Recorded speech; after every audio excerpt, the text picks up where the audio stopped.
Oke, halo teman-teman dari Braja Musti dan Maiden semuanya. Kembali lagi bersama saya Rian Putra Utama di acara Halftime Session, di mana pada acara ini kami mengundang tokoh-tokoh spesial di bidang sepak bola Indonesia.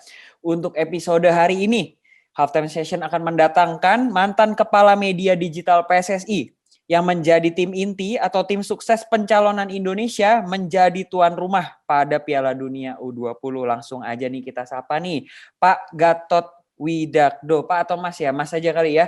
Mas Gatot Widakdo, apa kabar? Bagaimana? Baik, Mas Rian. Halo, para fans Braja Musti. Keren deh, yang paling keren. Sekarang jadi lagi sibuk ngapain aja nih Mas Gatot nih? Ya, kebetulan setelah saya tidak lagi bergabung di PSSI, saya sekarang masih jadi konsultan lepas saja di Kemendikbud.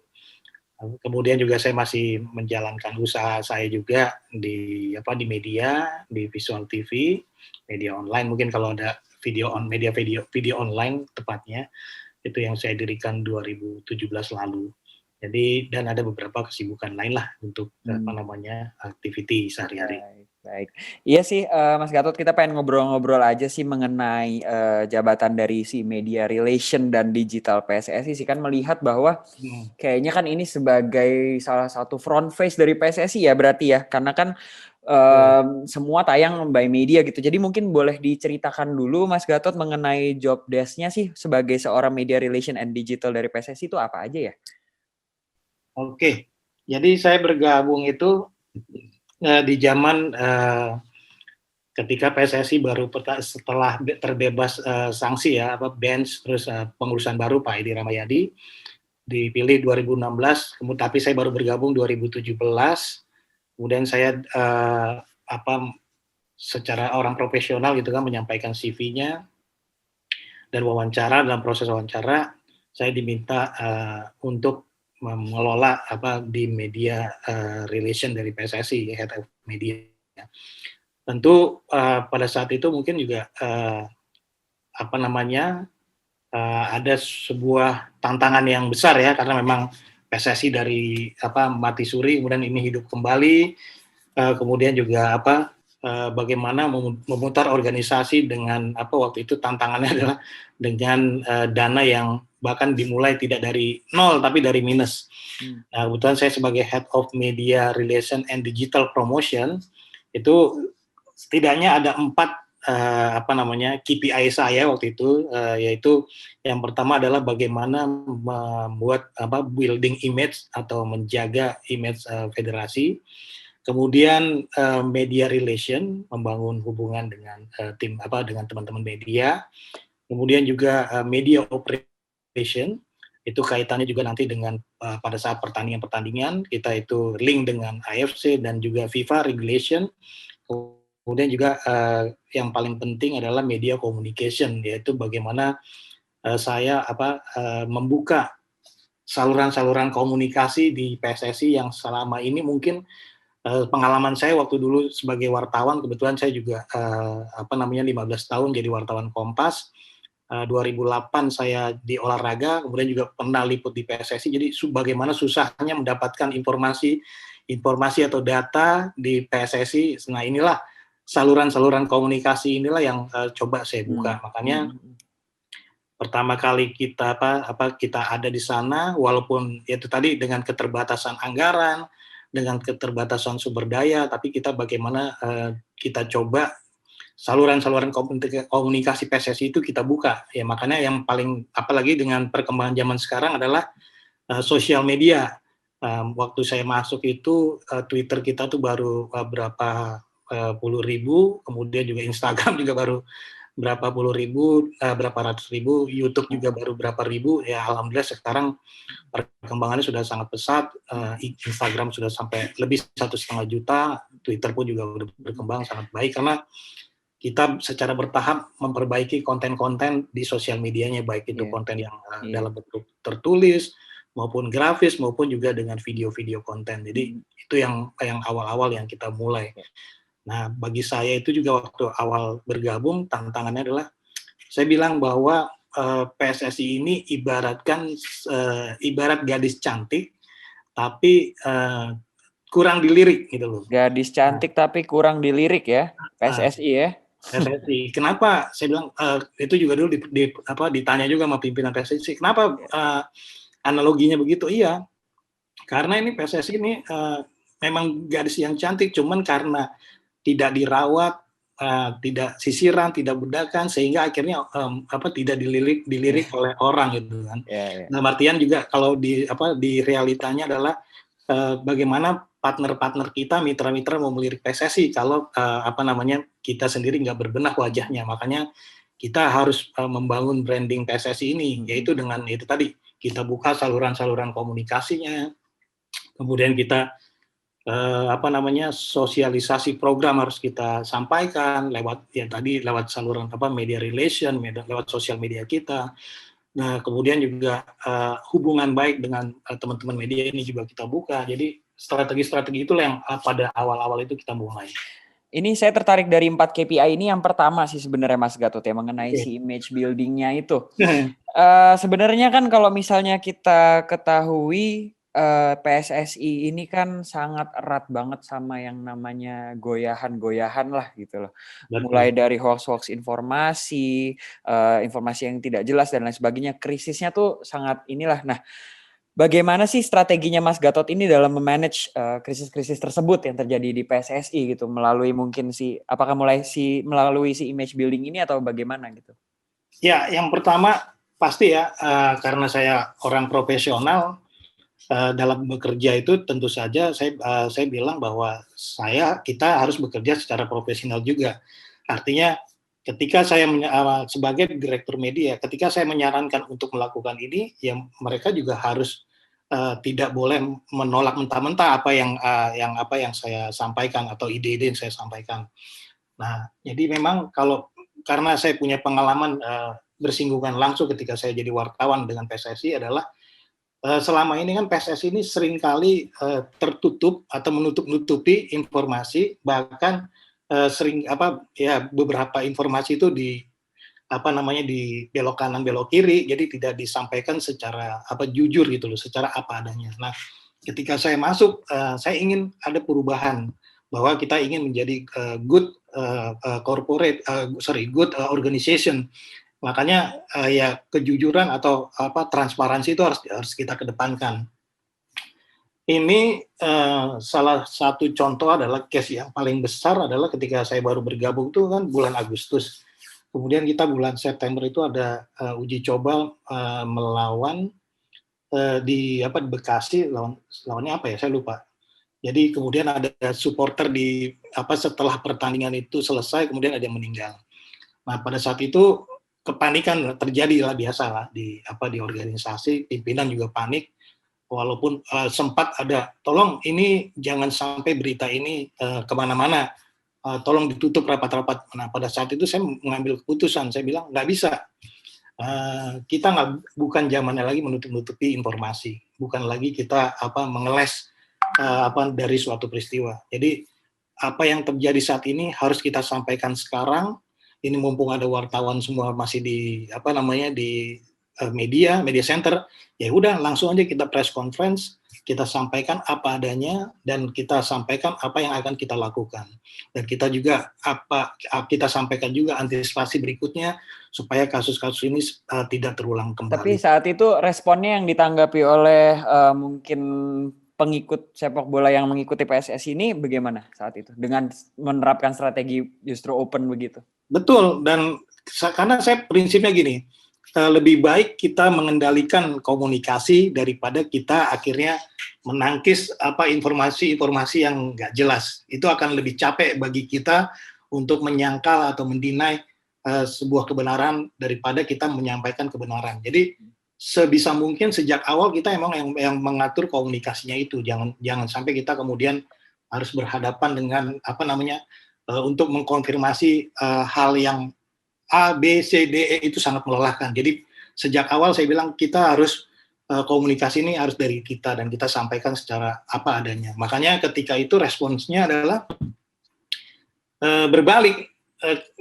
Yang tadinya kita khawatir bahwa kita akan dihujat karena mungkin akan ada kritikan bahwa gimana nih panitia penyelenggara nggak bisa menjaga keamanan stadion gitu kan.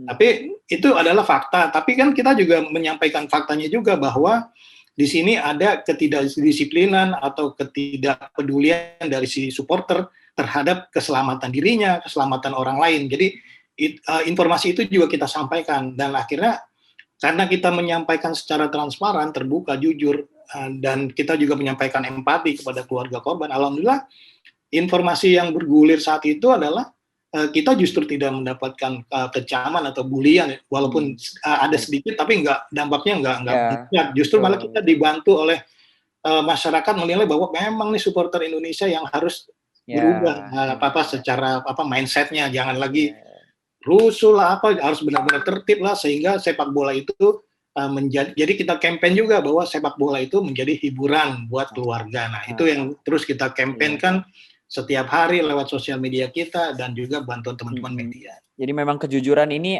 kemudian menjadi si pilar utamanya untuk membuat media ini lebih baik justru ya, maksudnya berkomunikasi PSSI dengan semua penikmat pecinta sepak bola di tanah air gitu ya. Lalu gini sih Mas Gatot, kembali lagi ke image building nih, saya tertarik banget sih sebenarnya ini.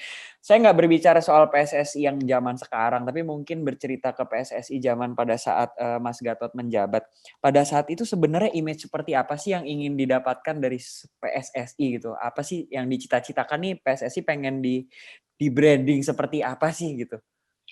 Iya, simple aja sih, bahwa kita pengen PSSI ini sebagai sebuah good organization ya, atau good corporate gitu loh. Nah, bagaimana caranya itu bisa dilakukan? Ya pasti kita ya itu tadi strategi komunikasi itu yang harus kita lakukan. Nah, memang kan yang selama ini adalah kita harus benar-benar, makanya saya bilang kepada semua pimpinan juga di PSSI bahwa nggak bisa nih kita melakukan sesuatu dari sisi komunikasi, tapi di sisi lainnya kalau kita masih bermain-main gitu, masih bermain-main dalam artian kita masih lemah dalam law enforcement, kemudian juga ada ya praktik kecurangan. Nah, itu semua ini harus sejalan dengan sama-sama, sehingga kalau kita mendapatkan sekali kita mendapatkan kepercayaan, ini akan terus bergulir, kita akan mendapatkan buah yang kita ingin dapatkan. Nah, percaya nggak percaya Mas, 2017 kita mulai, itu 2018 tuh kita udah mendapatkan kepercayaan dari sponsor yang cukup lumayan. Bahkan kita bahkan dengan, walaupun sayangnya kita diterpa oleh isu mafia bola ya, yang memang itu isunya sangat luar biasa. Ya, saya sendiri sih melihatnya ya, kalau bukannya mau menuduh, tapi ya memang susah untuk diungkapkan, kayak semacam memang ada agenda lah untuk untuk mengganti kepengurusan PSSI, tapi ya itu biarlah nanti waktu yang membuktikan. Tapi isu-isu itu akhirnya juga menggerus kepercayaan yang sudah ada di PSSI pada saat itu gitu loh. Karena pada faktanya adalah ketika kita kongres di 2019 kita pengurusan baru, bahwa kita PSSI mencatat pembukuan itu kita sudah mendapatkan keuntungan 30 miliar. Oh ya?